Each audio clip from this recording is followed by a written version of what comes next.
స్తోత్రం. నేటి మన అనుదిన వాక్యం వింటున్నటువంటి దేవుని బిడ్డలారా, మీకందరికీ నా యొక్క వందనములు శుభములు తెలియజేస్తుంటున్నాను.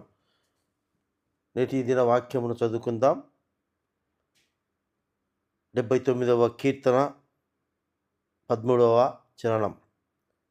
నీ ప్రజలమును నీ మంద గొర్రెలము నైనా మేము సదాకాలము నీకు కృతజ్ఞతాస్తుతులు చెల్లించెదము. ఇక్కడ దేవుని నమ్మినటువంటి వారు దేవుని కాపుదల కింద, దేవుని పోషణ ద్వారా, దేవుని రక్షకుడిగా, ఆయన మందలోని గొర్రెలుగా, ఆయన ద్వారా మేలులు పొందుకున్నటువంటి ప్రజలు తెలియజేస్తున్నటువంటి మాట, సదాకాలము నీకు కృతజ్ఞతాస్తుతులు చెల్లించెదమంటున్నారు. సదాకాలం, శాశ్వత కాలం, జీవించినంత కాలం ఈ ప్రజలు దేవుని కాపుదల కింద, దేవుని చేత పోషింపబడుతున్న ప్రజలు సదాకాలము దేవునికి కృతజ్ఞతాస్తుతులు చెల్లిస్తూ ఉంటామని తెలియజేస్తూ ఉంటున్నారు. కృతజ్ఞత అంటే దేవుడు చేసిన మేలులను జ్ఞాపకం చేసుకోవడం, అందును బట్టి దేవునికి స్తుతులు చెల్లించేదమని తెలియజేస్తూ ఉంటున్నారు. ఎప్పుడైతే మేము దేవుని చేత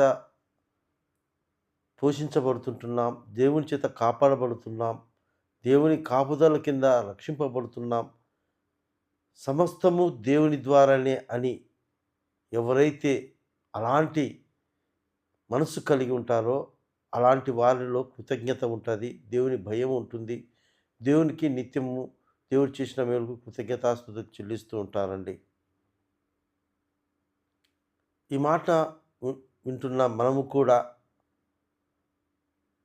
మన జీవితాల్లో మనం ఈ స్థితిలో ఉన్నాము అంటే, ఇంకా సజీవులుగా ఉన్నామంటే, ఏ కీడు ఏ అపాయము రాకుండా మనము కాపాడబడుతున్నామంటే అది దేవుని కృప, దేవుని కాపుదల, ఆయన కాపరికత్వం కింద మనం ఉన్నాం. అయితే చాలామంది ఈ సంగతిని మర్చిపోయి మనం దేవుని కాపుదల కింద, దేవుని పోషణ కింద ఉన్నామనే విషయాన్ని మర్చిపోతూ నేటి దినాల్లో వారి సొంత జ్ఞానంతోనూ, సొంత ఇహలోక మనుషుల యొక్క సహాయం చేత మేము ఈ రీతిగా ఉన్నామని చెప్పుకొనొచ్చు దేవుని మర్చిపోయి దేవుడు చేసిన మేలులకు కృతజ్ఞతాస్తుతులు చెల్లించుకునే వారుగా ఉంటున్నారు. కనుక ఈ యొక్క ఉదయకాల సమయంలో దేవుడు మరొకసారి వాక్యం ద్వారా మనతో మాట్లాడుతుంటున్నాడు. మనము దేవునికి సదాకాలం కృతజ్ఞతాస్తుతులు చెల్లించడం వారంగా ఉండవలను అని ఈ వాక్యము మనకు తెలియజేస్తూ ఉంది.